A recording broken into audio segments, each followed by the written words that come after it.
MTV news Kannada ವಾಹಿನಿಗೆ ಸ್ವಾಗತ.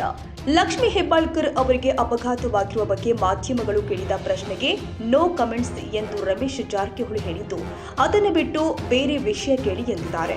ರಾಜ್ಯದಲ್ಲಿ ಸರ್ಕಾರ ಬದಲಾವಣೆ ವಿಚಾರಕ್ಕೆ ಪ್ರತಿಕ್ರಿಯಿಸಿದ ಅವರು, ಪಕ್ಷವನ್ನು ನಾವು ಗಟ್ಟಿ ಮಾಡಿ ಪೂರ್ಣ ಪ್ರಮಾಣದಲ್ಲಿ 130-140 ಸ್ಥಾನ ಗೆಲ್ಲಲು ಕೆಲಸ ಮಾಡ್ತಾ ಇದ್ದೇವೆ.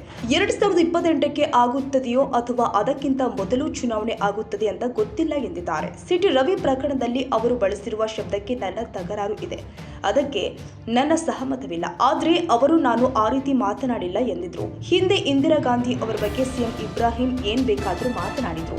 ರಾಜಕಾರಣದಲ್ಲಿ ಇಂತಹ ವಿಚಾರವನ್ನ ದೊಡ್ಡದು ಮಾಡಬಾರದಿತ್ತು. ರಾಜಕಾರಣದಲ್ಲಿ ಯಾರು ಶುದ್ಧರಲ್ಲ, ಬಾಯಿ ತಪ್ಪಿ ಆ ರೀತಿ ಮಾಡಿರ್ತಾರೆ, ಅದನ್ನ ಅಲ್ಲಿಯೇ ಮುಗಿಸಬೇಕಾಗಿತ್ತು. ಆದರೆ ಅದನ್ನು ದೊಡ್ಡದು ಮಾಡಿ ವಿಧಾನಸೌಧಕ್ಕೆ ಅಗೌರವ ತಂದರು ಎಂದು ಅಸಮಾಧಾನ ವ್ಯಕ್ತಪಡಿಸಿದರು. ಸಿಟಿ ರವಿದೊಂದು ಪ್ರಕರಣ ತಾವು ಇಲ್ಲಿ ಪ್ರತಿಕ್ರಿಯೆ ಕೊಟ್ಟಿಲ್ಲ. ಇಲ್ಲ, ಅದು ಸಿಟಿ ರವಿ ಅವರ ಅಧ್ಯಾಯ ಕ್ಲೋಸ್ ಆಯ್ತು. ಅದನ್ನು ಹೇಳಿದೊಂದು ಹೇಳ್ತೀನಿ. ಸಿಟಿ ರವಿ ಅದು ಅವ್ರು ಅಂದದ್ದು ಶಬ್ದ ಬಗ್ಗೆ ನಂದು ತಕರಾರಿದೆ, ಅದಕ್ಕೆ ನಾ ಸಹಮತ ಇಲ್ಲ. ಆ ಶಬ್ದಕ್ಕೆ ನಾ ಏನಂದ್ರೆ ಗೊತ್ತಿಲ್ಲ. ಅವ್ರು ಹೇಳ್ತಾರೆ ಅವ್ರು ಅಂದಿಲ್ಲತ್ತರು ಅಂದರ್ದು, ಅವ್ರು ಅಂದಿದ್ರ ತಪ್ಪು. ಅದ್ರ ಬಗ್ಗೆ ನಾ ಆದರೆ ಒಂದು ನೋಡ್ರಿ, ರಾಜಕಾರಣದಲ್ಲಿ ಓವರ್ ಸೈಟಿಗೆ ಭಾಳ CM ಇಬ್ರಾಹಿಂ ಇಂದಿರಾ ಗಾಂಧಿ ಏನು ಬೇಕಾ ಮಾತಾಡಿದ್ರು.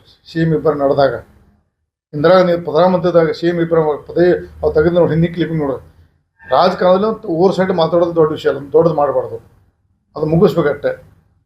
ಅದನ್ನು ರಾಜಕಾರಣದಲ್ಲಿ ನಾವು ಅದನ್ನು ವೈಯಕ್ತಿಕ ನಾವು ಯಾರೂ ರಾಜಕಾರಣದಲ್ಲಿ ಶುದ್ಧರಲ್ಲ, ಎಲ್ಲರೂ ತಪ್ಪು ಏನೋ ಮಾತಾಡ್ತಾರೆ. ಅದನ್ನು ಅಲ್ಲಿಗೆ ಕ್ಲೋಸ್ ಮಾಡಬೇಕಾಯ್ತು. ಅವ್ರನ್ನ ಅತಿ ದೊಡ್ಡದು ಮಾಡಿ ಅದನ್ನು ನಮ್ಮ ವಿಧಾನಸಭೆಗೆ ಒಂದು ಅಗೌರವ ತಂದಾರ ಅಂತ ಸಂದರ್ಭ ಇಚ್ಛಪಡ್ತೀನಿ. ಯಾರೇ ಅದಕ್ಕೆ ನೋ ಕಾಮೆಂಟ್ಸ್, ಅದಕ್ಕೆ ನೋ, ಬೇರೆ ವಿಷಯದ ಹೇಳಿ. ತಾಜಾ ಸುದ್ದಿಗಾಗಿ ಎಂಟಿವಿ ನ್ಯೂಸ್ 24x7ಗೆ ಸಬ್ಸ್ಕ್ರೈಬ್ ಮಾಡಿ ಮತ್ತು ಬೆಲ್ ಐಕಾನ್ ಅನ್ನು ಒತ್ತಿ. ತಪ್ಪದೇ ಲಿಂಕ್ ಶೇರ್ ಮಾಡಿ.